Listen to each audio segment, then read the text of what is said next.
So imagine you make like I made in 2 days my salary, monthly salary. So how many people can do that? I have actually with Quant Tekel now withdrawn over 13,000 and 5k is coming on the way. The first crypto bull run started, I didn't have any money. I lent from my dad $500, I lost it all in like 1 month, and he almost discarded his career as a doctor because he made so much money with trading. And I was like, you need to be dependent on yourself, like you need to develop your skill. Psychology is the first and the only that matters. All that chart shows is actually people psychology, so you need to understand that. I needed like almost 3 years to understand it. Hello everyone, welcome to a brand new trader interview here with Quant Tekel, and today we're here with Bruno, who's withdrawn over $13,000 in a time span of like 2 weeks, and he's got another $5,000 on the way as well, which is absolutely amazing. So welcome Bruno. Hello everyone, thank you for hosting me, Ethan. Hope you're doing well. But let's talk a little bit more about you as a trader and your journey. How long have you been trading now, and like what kind of journey did you take in terms of methodology? So did you start kind of with the basics, or did you jump straight into ICT and smart money concepts and that kind of stuff? How would you describe your journey up till now? Well, actually it started back in 2017, something like that, before first crypto bull run, around that round. I usually just trade crypto, I don't trade forex, I don't trade like commodities, sometimes gold, but yes, I stick to the crypto. So I went to University of Economics here in Slovenia, and we were like all talking Bitcoin and crypto that's gonna change the world, etc. But the first crypto bull run started, I didn't have any money. I lent from my dad $500, I lost it all in like 1 month. Then I started working, and then I was like just investing. I started investing actually, and then later I started to discover like technical analysis. I was searching like YouTube and all that stuff, and then a friend of mine came. He's a doctor, very well-known doctor, and he almost discarded his career as a doctor because he made so much money with trading. And I was like, okay, this is quick rich scheme, I need to get in. But later he actually taught me it's slow scheme, but you need to learn to get to the rich part. So actually that was my first start. I was unprofitable for like 2 years. The bear market started, and I like, okay, I'm not gonna do this again. And then I went to US working and all that stuff, studying. I forgot about the trading, so the real trading started after the COVID coronavirus. So we saw the big dump in commodities, in the crypto world, in the stock market, S&P and so on. And I was like, I need to start now, because you need money, you know what happens to fiat. You need to be dependent on yourself, like you need to develop your skill, whatever, are you marketing, accounting, or forex, or just trading. So I decided to fully go into trading. Like when I have free time, I still work. I have actually with Quant Tekel now withdrawn over 13,000 and 5k is coming on the way in like 10 days, something like that. I just wanted to ask you, what did it take to get, $13,000 worth of payouts in such a short amount of time? What is the one skill that you think kind of makes the difference to the way that you trade versus everybody else? So regarding to your question, what's the most important thing? Like, how did I get there in 2 weeks? Actually, this is just like the top of the mountain, but you have to climb the mountain. So I have lost a lot of challenges, but not with Quant. I was like trying other firms and so on before Sandix, and then later now Quant show on the prop firms. It was actually quite a journey. You have to trust the process. The results are at the end of the tunnel, not in the middle. You have to trust yourself. It's a hard skill to learn, but you just need time. Time is everything, and it's not get rich scheme. So it's not just 14 days. I worked really, really hard, a few years for that 14 days and more to come. So would you say that psychology is basically one of the main key factors of what's gotten you to this point? And more specifically, just patience. You're talking about time. Do you think that psychology, but more specifically, the patience element is what kind of contributed to a lot of your success. Yes, exactly. Psychology is the first and the only that matters. You can learn all the technical analysis, I don't know, gap up, gap down, patterns and different strategies, but all that chart shows is actually people psychology. So you need to understand it. I needed like almost 3 years to understand it. So it's always, you need to know yourself, like the chart, the pair you're trading, and I would like to stick to that, maybe that for everyone that struggles, like firm like Quant Tekel is with such rules like you're not allowed to risk 3% per trade is awesome, because it makes you more disciplined than other firms. You have other firms like you can risk 5%, which is half of the drawdown in one trade. That's not the point. You need to stick to the rules, and people who struggles to stick to the rules should join Quant Tekel or any other firm that has strict rules like 3% or 2% per trade, max drawdown 3 or 4, because it makes you more disciplined, and it really upgraded my journey, and I'm more than happy to trade with you guys. Awesome. I think one of the key things is that with a lot of prop firms, people treat them kind of like a casino. They just want a big, quick withdrawal of a big profit that they've made in like 2 days. And that's kind of what these rules regulate. It means that you're going to have to prove that you're more profitable over a longer period of time. You're not just going to take that one trade, risk 5%, and then make 10%. 15%. I mean, people are trying to really rinse like prop firms with these kinds of unrealistic trades, and that's what these rules are there to do. And not only that, it's going to make you a more profitable trader in the long term, not just waiting for that one lucky trade. And I think that people overlook that when they are trying to trade with prop firms. When it comes to your trading, would you say that this played a bit of a difference in your trading long term? Yes, actually it changed my game absolutely, because I was like probably say gamble before I joined Sandix, Quant Tekel, because I risk like 5% on prop firms, and that's not the point. You need to stick to your plan. It's slow path. Okay, you won't earn each day 10%. You're gonna lose like 5% that day, but the point is to risk less. So with those rules, people need to understand that their discipline will get better, their journey will get better. Yes, it will be slower, but you're gonna make a lot of money. Just compounding effect is so important in the whole prop firm and trading world. And also like the leverage is the enemy. So the higher the leverage, the more you get exposed to the gambling. Because I used to open, like I usually just trade Bitcoin or other crypto pairs, sometimes gold, but the leverage is really the enemy. So high leverage, it's like really hard to understand and hard to trade with, because it's easy to open then 10 BTC position. That's a lot. You can earn a lot of money with 1 BTC. I have like 2 accounts now with Quant Tekel, and leverage is 1-to-1 crypto, and I actually made now in 3 days like 5,000k with only trading BTC. Awesome. Yeah, like we were saying, leverage is not everything. And I think that a lot of people trying to push leverage too much are the ones that are more predisposed to gambling. And that's really what those rules, again, are there to kind of curb. But yes, like in 2020, it started all from there. And what do I trade? Actually, I trade like when is there a breakout, I just wait for first 5 or 15 minutes oversold RSI.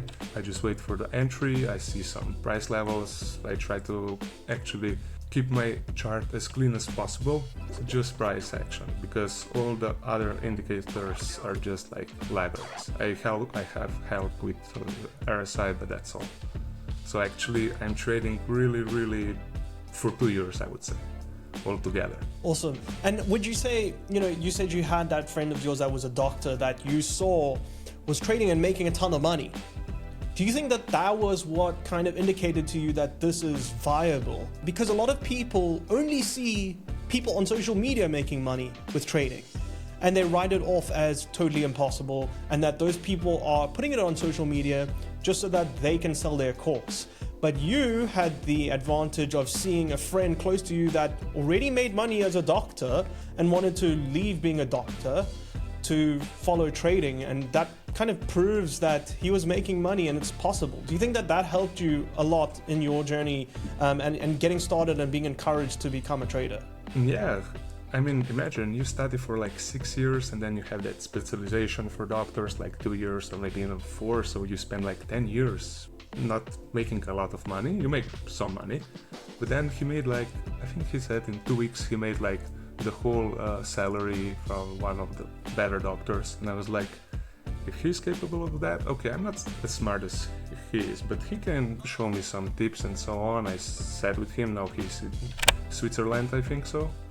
I hear time to time with him, but yeah. And about the social media, I think every trader should delete the social media. You should just have like economic data, or like these elections are coming from US that will impact some. You should know about those events, but this is just a noise. It's you versus you. It's not you against that guy or guru on Twitter and selling courses. Yes, course can help you to understand, but it's all about the psychological aspect of the trading. You need to understand this. And every time I get a payout or I make some money, I always buy some new book and I try to read that book in 1 month or 2 months, so something like that. Just to have like in my conscious that you are competing against yourself, so not against gurus and course sellers and signals in telegrams and so on. Okay, in terms of the way that you approach everything, you say you trade breakouts, right? So you like to keep things a lot more simple. So I'm assuming that you're basically looking for a breakout with crypto, for example, and you're using the RSI to kind of judge whether that's a valid breakout. It's hard to like, a lot of people ask me what's your strategy. It's hard to describe my strategy.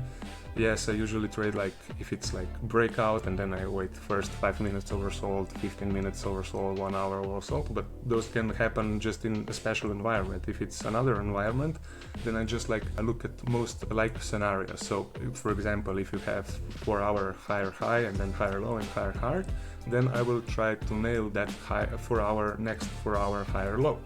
So I'm just gonna zoom in. It's like zoom out and zoom in game. Okay, I'm watching for the 4 hour higher low. I'm trading Bitcoin, so it's 24/7. So the nested time frame is 15 minutes and 1 hour. So I'm just zooming in 1 hour. Okay, where is next higher low? Is this higher low set? Do you know when is higher low set? A lot of people don't know that. I didn't know that for like 5 years. And that's when I click that and the nested time frames and most likely scenarios and breakouts. It took everything like together, and then it was that missing puzzle in my trading with, of course, psychology behind that. Do you treat your challenge accounts the same as you would when you're trading a live prop account that has, you know, the potential to withdraw real money? Are you treating them the same way or a little bit different? It's hard to describe actually, because I passed a lot of phase 1 and phase 2 also on different firms. I had like, I don't know, really a lot, because they offered a little bit more crypto pairs. But then I focused just on Bitcoin. And now here, because the rules are so strict, I focus them. It's like, okay, this is phase 1, this is phase 2, this is founded, like it's all the same. It must be the same. Because if I have different strategy on phase 1 and phase 2, then how can I switch to the founded account and I'm changing my trading strategy? That doesn't make sense. It's all just the data. Oh, and I would like point out, I'm like what also upgraded my game was trading journal. I tried to stick it as much as possible. I'm not so consistent with them. That's my goal, to be journal every trade I make, so I'm accountable to myself then. So I would also like point out that, and that's how you're gonna make like feel like your phase 1, phase 2 and founded account are all the same, and you treat it the same. It's the same game. It's a zero-sum game eventually, but you have to treat them the same. And you've got multiple funded accounts, right?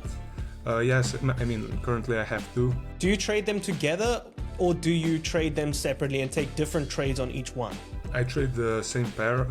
Usually it's just BTC. They took one and gold trade. Yes, I trade them separately. So if I trade just one account, if I put that position in profit. Okay, it's done for today. I try to stick to that. It's hard. It's really hard to stick to that because it's natural. Though it's in our nature that people are greedy, and the greed is the second enemy before fear and. No, I forgot which one. But yes, I use different trading days or something like that. I try not to open the same position on both accounts, only if I'm like 99% sure it's going to my direction. And in terms of your trading, do you think that prop firms made a big difference? Because a lot of people trade small broker accounts. Do you think that having prop firms made a psychological switch in you? Like you say, psychology is so important.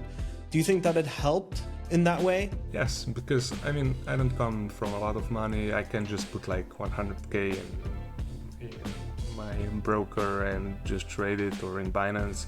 When I traded in Binance, yes, I made from 1,000 like $7,000 in like 4 days, but I lost it in the next 2 days. So the leverage is really the enemy. And I was like, okay, I'm missing the capital. Where can I get that capital? And it led me to the prop firms where you can apply for 50, 100k to 200k accounts. So that's the big difference. And yes, it made a big difference between like brokerage and other prop firms. It's like everyone suggests to try prop firm if you think you're lacking capital, because a lot of good traders just don't have capital and use high leverage, which is the number one enemy. I agree totally. I think having the high leverage is generally a curse for most people. They use it to make a lot, but then also lose all of it straight away. And with prop firms, you need to use less leverage, and that's really what makes it a lot more long-term sustainable. That being said, people still do use prop firms almost as like a lottery ticket. They buy their challenge and they're hoping this is the one that they make the big bucks on, and you can't treat it that way. You need to, and that's why I always say to people like, oh, you're trying to borrow money to do a prop firm challenge? Like, how dumb is that concept? It's almost like, go out there, make the money. If you believe in yourself and if you are consistent, then you would just pay for it yourself. But because you're borrowing money, that tells me that you aren't confident and that you're just trying your luck. Because if you believe in yourself, you would just work for it and buy your own, right? So that's an interesting thing. And whenever I hear of somebody that borrows money to buy a prop firm challenge, I immediately think you're definitely going to lose that. Also because psychologically, you're in debt, which means you're under pressure. And when you're under pressure, you're making really, really dumb decisions. And trading is all about making decisions and reducing the pressure as much as possible, because it's already such a high pressure environment. What are some things that you do to kind of reduce the amount of pressure that you have while trading, and then avoid kind of, FOMO, greed, over trading, and all of these things?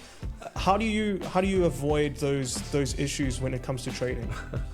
Well, I lost a lot of money in like rug pulls in crypto world, so it really doesn't matter if I make like -1% per day on an account. It doesn't bother me, because I was like, okay, it's part of the game. You can't win every trade. You're gonna lose some. The point is that you actually win more than you lose, yes, and that you risk less than you win actually. So your risk to reward is at least 1 to 2. But like, from how do I prepare like for trading, I actually don't have time to prepare because I'm also working full time. So sometimes I'm under pressure and I have a lot of work at work. I just try to avoid trading or really wait for the setup. I always have trading view open, and if it hits my criteria, I enter, and that's it. But about the pressure, I tried meditation, but I need more practice with that. So that's one of the points where I should like focus on my journey, like trading journal, and focusing myself to prepare for the trading day. That's also very important. You mentioned that you trade and work full time as well. How do you balance working full time with trading? Well, actually, I'm working in London session, so I usually trade just in a New York session. So for Europe, that's like a bless for us, so you can actually work and then trade. Or sometimes I just take a trade during the work if it's really good setup. Awesome. And then how do you kind of, in terms of trades, how many do you take a day? And how do you stop yourself from perhaps taking too many trades in a day? That's a good question. Before half a year, I took a lot of trades every day. Like, I just tried to nail every single move. You can't just do that. I try to focus on maybe like 2 trades per day. I usually go from higher time frame, so I don't trade like just 5 minutes. Yes, I've tried to nail in the 5 minutes my entry point. Usually I trade like from at least 15 minutes, 1 hour. I'm in trade for, I think my average is like 4 hours to 6 hours to being in a trade, or even 1 day. So it really depends, but I usually aim to maximum 2 trades per day, because I don't think you can get any more better entries than 2 trades per day to match your style, actually. Yeah, I agree. I think taking 1 to 2 trades a day is probably the sweet spot. I mean, if I can just take 1 trade a day, I think that is really the ideal thing, because if you think about it, you can't overtrade if you're just taking 1 trade. And also, if you come back the next day, you're now not affected by the previous trade that you took as much as you would if you take a trade straight after taking a loss, or if you take a trade straight after taking a win. You've got like a little bit of time. You've got like that 24 hours to kind of let that marinate in your mind and come back fresh, kind of. Even if you've taken a loss, you're not as likely to start overtrading, trying to make back what you lost. In terms of like the way that you trade, and you say you mainly trade crypto, right? How much of a temptation is it? Because, you know, like trading crypto is like all week. It's not just Monday to Friday. Do you trade on the weekends when it comes to crypto? Yes, I do. I do trade on the weekends. You know, usually weekends is just for losing the money on the crypto world. So you notice a big difference in the conditions between the week and weekends? Yes, it's like done day and night, but if you nail in the weekend, you can make really a lot of money. But usually it's not like that, because you get stopped out, because liquidity is lower and everything else. You can open so high position and so on, and also like fees are generated. So yes, you can catch a move 10% with 100k account, but you can get easily stopped on the weekend. In terms of your trading journey, what do you think is one of the biggest hurdles you've had to face as a trader so far? I would say I did a lot of revenge trading, because once my trade was invalidated, I didn't want to know how I am wrong. I mean, you need to accept that you're gonna be wrong most of the times. And then I just ran through my trades in my trading journal and daytime. I just, okay, I did mistake, okay. It broke down, okay, if it was a week or news, okay, it happens. But if it's invalidated, okay, then try maybe short it on the next bounce if you were long. I was just running some simulations, and I just try to stick to not trade when I'm out of the trading for the next 2 or 3 hours. I try to do that, especially if it's a losing trade. But for example, like yesterday, actually, I was long Bitcoin. I closed on the top of the candle 1 hour, and then I just waited the slow grind, and I was say, this looks good, I think this is my level, this should be like bull flag, whatever. I re-entered my position in the next 2 hours, and it went higher, and I closed it again, and today is 72,000. But you know, you just, and the second part is actually, you don't ask what would happen if I would, you don't care. You go in the trade, you close the trade, go on, just move on. And if you were starting today, like with trading, and for example, a friend of yours came up to you and they were like, okay, I want to start trading, what would you tell them? How would you suggest that newbies get started? This is a tricky question. It's hard Do you to even start. even suggest that people start at all? No. If you have like full-time your business, don't start. Because you're about, let's face it, a lot of us, I would say, are addicted actually to that. but I treat it like a business. Well, I go, I make money, I request payout. That's it from now on. So imagine you make like I made in 2 days my salary, monthly salary. So how many people can do that? I mean, you must learn the skill, yes, but I wouldn't suggest. I would actually ask them like a few questions, what they're willing to do for that. So it depends on their answer, because you have to do everything. You will hit your lowest low in your life and highest high in your life. It's quite a journey from like financial perspective and from your knowing yourself perspective. I don't get angry about anything. You really need to piss me off so I can get angry, because it's just like trading. You can't do revenge trade. You can't just do that. You must be focused all the time and in peace with yourself. That's like the most important thing. That's what they say, like trading is almost like it holds up a mirror to you. It points out all of the problems that you have, all of the demons in your closet. It reveals all of them to you, and you have to face them and conquer them. Otherwise, you're not going to become profitable. That's the exact same thing that I say to people when they ask if they want to get started in it, and they're like, I want to make some extra money. I'm like, this is not something you just go through to make some extra money, because you have to pay a price to become profitable, and that price is going through like your hardest psychological lows. It's really hitting rock bottom sometimes, like when you're trying to make it. And I went through that as well on the road to becoming profitable. And yes, I'm profitable now, but I had to pay a significant price to get there.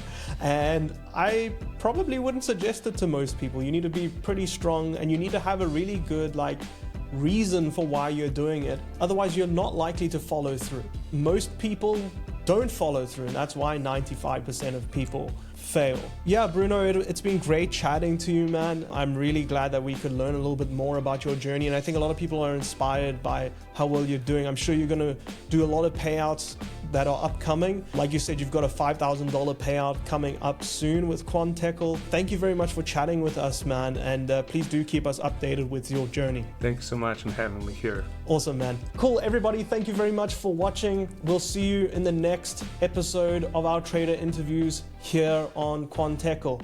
Cheers for now.